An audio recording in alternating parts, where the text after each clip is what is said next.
सुभाष चंद्रा के कर्ज माफ करने की खबरों के बाद उड़ान पर इस बैंक का शेयर यस बैंक के शेयरों में शुक्रवार से ही उड़ान जारी है।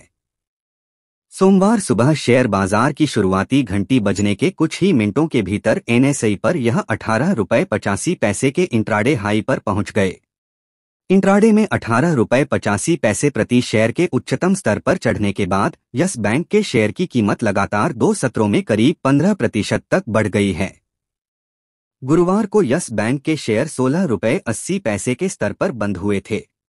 पिछले 2 सत्रों से यस बैंक के शेयर क्यों आसमान छू रहे हैं, इस पर प्रॉफिटमार्ट सिक्योरिटीज के शोध प्रमुख अविनाश गोरक्षकर ने कहा। सुभाष चंद्रा और जेसी फ्लावर के बारे में शुक्रवार को कुछ मीडिया रिपोर्टों के बाद यस बैंक के शेयर पिछले 2 सत्रों से तेजी में हैं।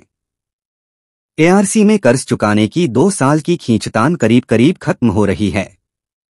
इन रिपोर्टों में कहा गया है कि यस बैंक की परिसंपत्ति पुनर्गठन शाखा ने 75% की कटौती की है और अब सुभाष चंद्रा को 6,500 रुपये करोड़ के बजाय 1,500 रुपये करोड़ का भुगतान करना होगा, लेकिन इस 1,500 करोड़ रुपए का भुगतान एक बार में किया जाएगा। यस बैंक टारगेट प्राइस 24 रुपये के स्तर तक जाने की उम्मीद चॉइस ब्रोकिंग के कार्यकारी निदेशक सुमीत बगाड़िया ने कहा। यस बैंक के शेयर चार्ट पैटर्न दिख रहे हैं और निकट अवधि में इसके 22 रुपये और 24 रुपये के स्तर तक जाने की उम्मीद है।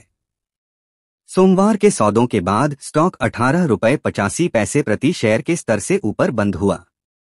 हालांकि किसी को इन निकट अवधि के लक्ष्यों की प्रतीक्षा करते समय प्रत्येक स्तर पर 16 रुपये 50 पैसे का स्टॉप लॉस रखना चाहिए। शेयर जिस तेजी से उठा उसी तेजी से गिर सकता है। नए निवेशकों को आधिकारिक बयान की प्रतीक्षा करने की सलाह देते हुए प्रॉफिटमार्ट सिक्योरिटीज के अविनाश गोरक्षकर ने कहा, नए निवेशकों को आधिकारिक पुष्टि की प्रतीक्षा करने की सलाह दी जाती है क्योंकि मौजूदा वृद्धि पूरी तरह से अटकलबाजी है। अगर इस ऋण पुनर्गठन सौदे में शामिल किसी भी पक्ष की ओर से कोई आधिकारिक बयान नहीं आता है तो शेयर उसी तेजी से गिर सकता है।